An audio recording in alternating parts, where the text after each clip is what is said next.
And President Biden is in Egypt today to address the United Nations Global Climate Summit. It's the first stop of the president's high-stakes foreign tour through Africa and Asia, where he'll focus on climate change, China, and the war in Ukraine.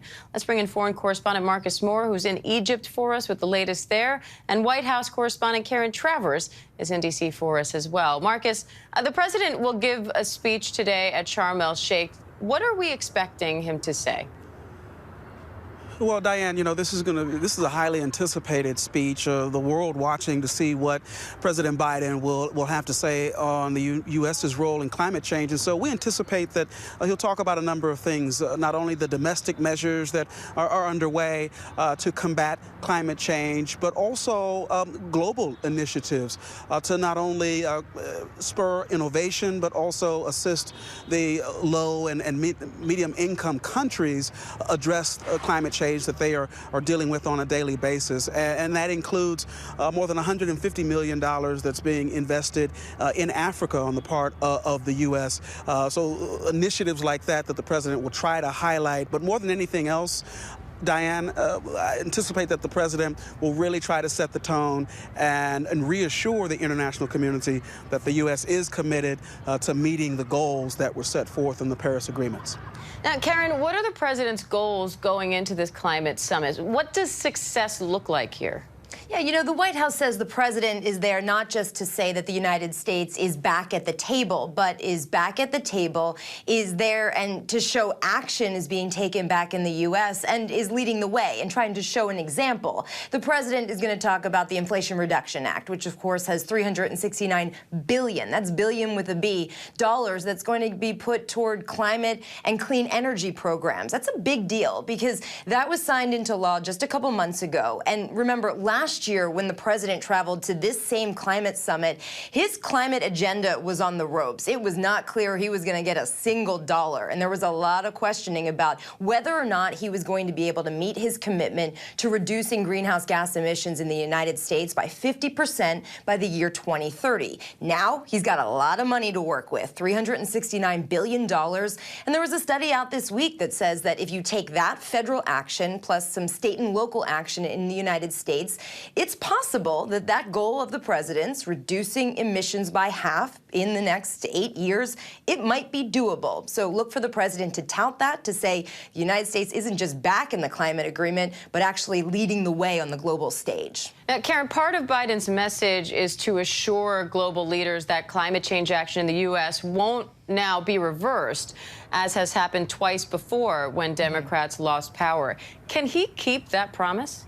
Yeah, I mean, that's always difficult, but he's the president still. He's the president for 2 more years. Of course, he can't say what's going to happen after he leaves office, and this is somebody who likes, as he always says, is a believer in fate. And he's not talking about what he is doing next, whether or not he's running for another term. Right now, of course, the midterm elections here in the U.S. are not yet settled, but at this point, he still has his Democratic majorities in the House and Senate, and he does have that funding now to work with. The goal then is to start putting those things into action, taking that money and starting to use it for the programs that they would like to see.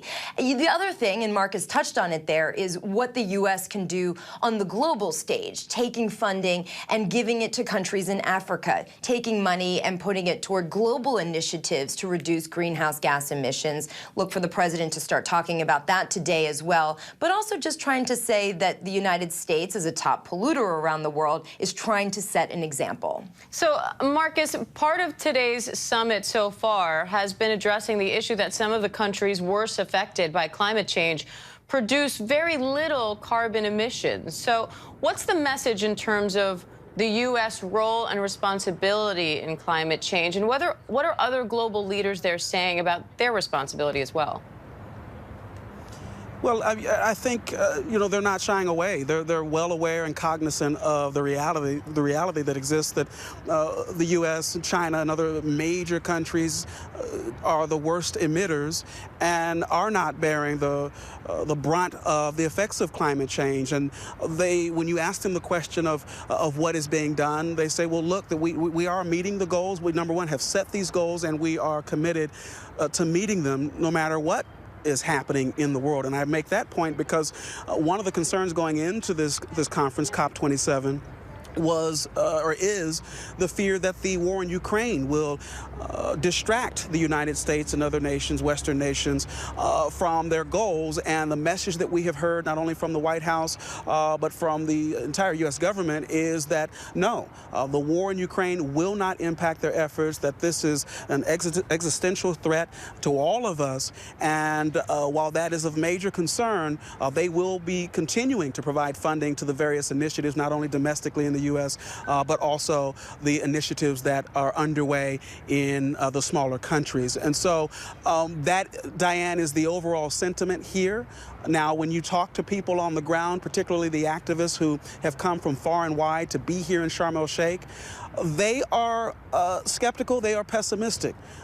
They say that they've heard enough talking and they want to see specific actions, and it brings up the topic of loss and damage, the framework that is being discussed and has been discussed in the past to compensate the smaller countries in real dollars, in real terms, as they look for ways to innovate and respond to the climate crisis that's underway.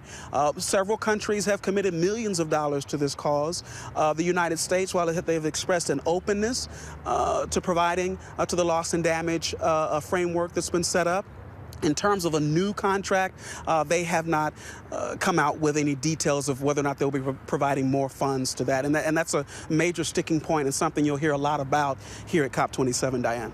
And Marcus, I know leaders are saying that the war in Ukraine should not impact some of these climate efforts, but how much is that being factored in to the conversation with Europe, particularly low on energy, trying to boycott Russian oil, and yet also heading into winter and dealing with inflation?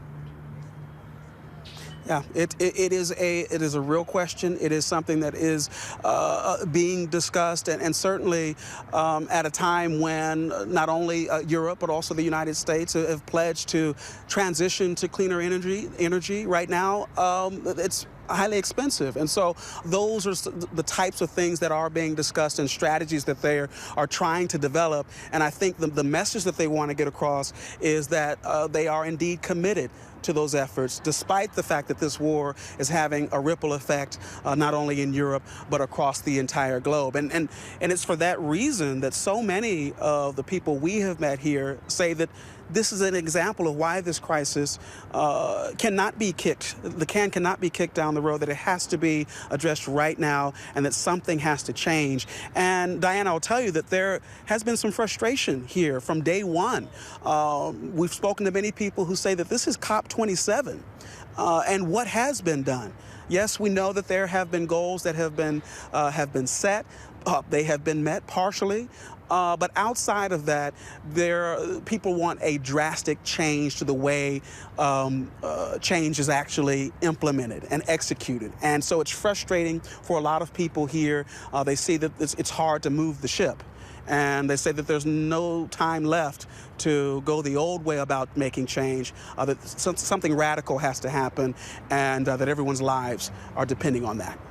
Karen, how difficult is it for President Biden to be trying to convince global leaders to join him in, big climate change efforts when power of, control of Congress, control of the House, and control of the Senate still hang in the balance here in the U.S.? You know, it's interesting because the White House says he was coming into this with some wind at his back, not necessarily because of what happened in the midterm elections, because, of course, that's still unsettled, and he's likely facing a House majority of Republicans in just a couple of weeks. But they do feel that getting that funding passed in the Inflation Reduction Act was so significant because now there is money to work with. But I do want to note that point that Marcus was bringing up about that fund for loss and damages for some of the poorest countries in the world who are so impacted by climate change, but not the countries that are contributing to it. The United States, the White House, has been very vague about what they would do to contribute to that. Not saying that the United States would contribute funding to it right now, saying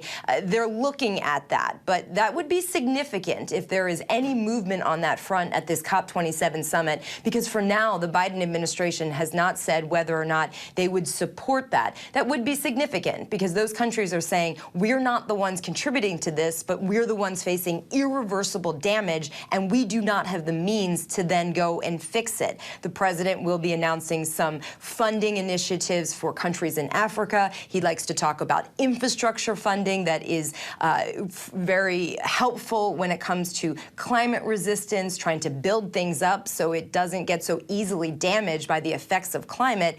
But some of these countries are just saying the damage has been done already and we need help now. And the bigger, richer countries who are doing all of the damage are the ones who should be fixing it and just giving us this funding. Now, Margaret, the president is expected to talk about the Inflation Reduction Act, and of course there are a lot of different things in that bill, but at this summit, he's expected to focus on the climate change aspects of what that bill is trying to tackle. Is there any sense for how that piece of legislation is viewed on the global stage?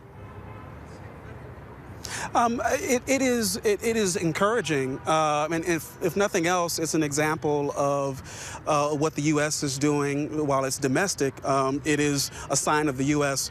Doing its part. And I think that's the message that they will want to get across to all of the world leaders and dignitaries and everyday people who will be here at COP27, that it is important that each country does its part, and ultimately, if the United States is able to transition to clean energy, not only does it mark an example for the world, but will be an impact not only domestically but across the globe in real terms, in terms of the economy. And so that's one of the things that the president, during his speech, we anticipate tonight that he will highlight the fact that their initiatives to combat global change also have a very large and economic impact, and it makes good economic sense to make this transition. And so the world will be watching this, and certainly the efforts that are underway in the U.S.